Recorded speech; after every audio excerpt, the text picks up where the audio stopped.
پھر اس کو حکومت سے محروم کیا گیا۔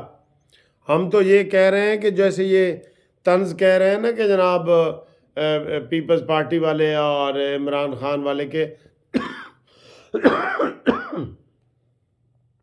کہ نواز شریف کو جی ویسے ہی لکھ کے دے دو۔ ہاں ہم کہہ رہے ہیں آپ بیچ میں سے عمران کا پیریڈ نکالیں اور 2017 سے جب نواز شریف کو نکالا گیا تھا وہاں سے اس کو بحال کریں تاکہ وہ 1.5-2 سال اپنے مکمل کرے اور پھر الیکشن کروائیں، گھڑی کو پیچھے کی طرف موڑ لیں تاکہ یہ نحوست والا پیریڈ عمران والا بیچ میں سے نکل جائے بالکل۔ ان کو خدا کا خوف ہی نہیں ہے ان کو بالکل کہ جناب یہ ایسی باتیں کرتے ہیں، جھوٹ پہ جھوٹ بول رہے ہیں بالکل۔ آج وہ سارا یہی بتا رہے تھے کہ پھر عمران خان، اچھا اس کی ہر بات ٹھیک ہے جی، ایک نئے کھلاڑی کو جیالے کو عمران خان نے پارٹی کا چیئرمین بنا دیا ہے، جس کی دنیا میں مثال نہیں ملتی کہ کوئی بندہ ایسے آئے اور اس کو مل جائے۔ یہ آج بھی میں اپنے وہ جونیئر وکیلوں کو سب کو میں مجبور کر رہا تھا، میں نے کہا جی میرے ساتھ چلو، آپ میرے ساتھ جائیں، ہم ادھر سروے کرتے ہیں اور دیکھتے ہیں کہ یہ حقیقت میں سروے ہیں کیا۔ ہم یہ نہیں کہہ رہے کہ وہ اس کی حیثیت ختم ہو گئی ہے، لیکن وہ نیچے جا رہی ہے، دن بدن نیچے جا رہی ہے۔ آج جو عمران خان نے 9 منٹ کا جھوٹ بولا ہے، اس سے تو سارے لوگ ٹی وی چینل والے، اون چودھری نے کہا ہے کہ جناب ہمارے پاس سارے گواہ ہیں، زلفی بخاری گواہ ہے، یہ کسی ٹائم انشاءاللہ آئے گی، یہ پنکی پیرنی بھی آئے گی کہ جناب یہ جو وہ کر رہے ہیں اس کے وہ کر رہے ہیں، وہ والے آئے ہیں۔ پھر یہ سارے جھوٹ کے پلندے ان کے سامنے آ رہے ہیں، لیکن سر جی ان کا نظریہ ہے کہ اتنا جھوٹ بولو، اتنا بولو کہ وہ سچا ثابت ہو۔ وہ جیسے میں آپ کو ایک مثال دیتا ہوں نا کہ 3 ٹھگ تھے، تو انہوں نے کہا یار جڑا بندہ گھوڑا بیچ رہا ہے اینو ٹھگنا ہے، تو ایک بندہ جاتا ہے وہاں پہ، اس کو کہتا ہے اے کھوتا کتنے دا ہے؟ وہ کہتا ہے جی یہ کھوتا ہے، جاؤ یہ گھوڑا ہے میں نے نہیں بیچنا۔ 5 منٹ کے بعد دوسرا ٹھگ جاتا ہے، کہتا ہے جی یہ کھوتا کتنے دا ہے؟ وہ ایسے ایک دفعہ گھوڑے کو غور سے دیکھتا ہے کہ دوسرے بندے نے بھی کھوتا کہہ دیا ہے، وہ کہتا ہے نہیں جی نہیں یہ گھوڑا ہے میں نے نہیں بیچنا، یہ نہیں بیچنا۔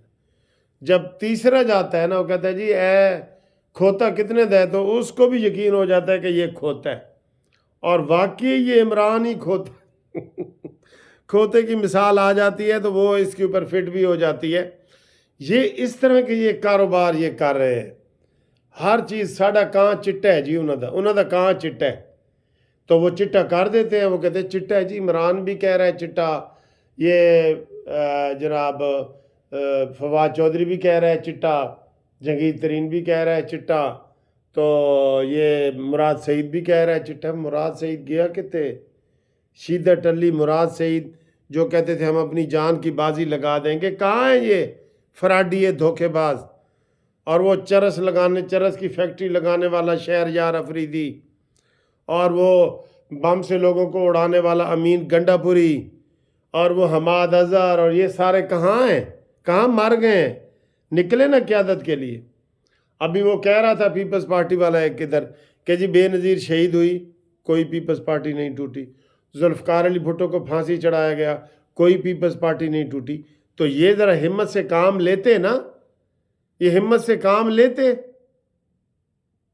انہوں نے قسم خدا کی عام لوگوں کے جو ذہن بدلے ہیں نا پروپیگنڈا کی وجہ سے، جو لاکھوں اربوں ڈالر عمران خان کو ملے ہیں یہ یہود و نصارہ سے، یہ یہودیوں سے، اور اس کو پھر اس نے کمپنیاں ہائر کی ہیں جنہوں نے بتایا ہے کہ یہ آپ باتیں کرو۔ انہوں نے زرداری چور، نواز شریف چور ثابت کر دیا بالکل باتوں سے، مولانا فضل الرحمان ڈیزل باتوں سے ثابت کر دیا، کسی کو نہیں چھوڑا انہوں نے۔ اور اپنے ظلم، زنا، مکاریاں، شادیاں، فراڈ، دھوکے، بینک بیلنس، کوئی اس کو جو ہے نا وہ اس کو بیٹ نہیں کر سکا کوئی بھی۔ انہوں نے اتنا پروپیگنڈے کے ذریعے سارا کام کیے۔ یورپ کے ملکوں میں تو آپ پروپیگنڈا کی بڑی کمپنیاں بن گئی ہیں، جو کہتی ہیں لو جی ہمیں اتنے ڈالر دو، اور عمران دیتا رہا ہے، یہ ہر مہینے $30,000 دیتا رہا ہے۔ 2 کمپنیاں اس نے ہائر کی تھیں جن کے وہ آپ کو پتہ ہے ثبوت بھی نکلے تھے۔ تو یہ اتنا بڑا فراڈی ہے، توبہ توبہ، سارے کانوں کو ہاتھ لگاؤ، توبہ توبہ، اتنا بڑا فراڈیا مکار شخص اتنے بڑے عہدے پہ آ گیا ہے۔ میرا خیال ہے ابھی بھی ہم کہیں گے کہ اللہ نے بچایا ہے، اس سے بچو لوگوں، جو اس کے حمایتی ہو نا، اس سے بچو، حقیقت جان کے جیو۔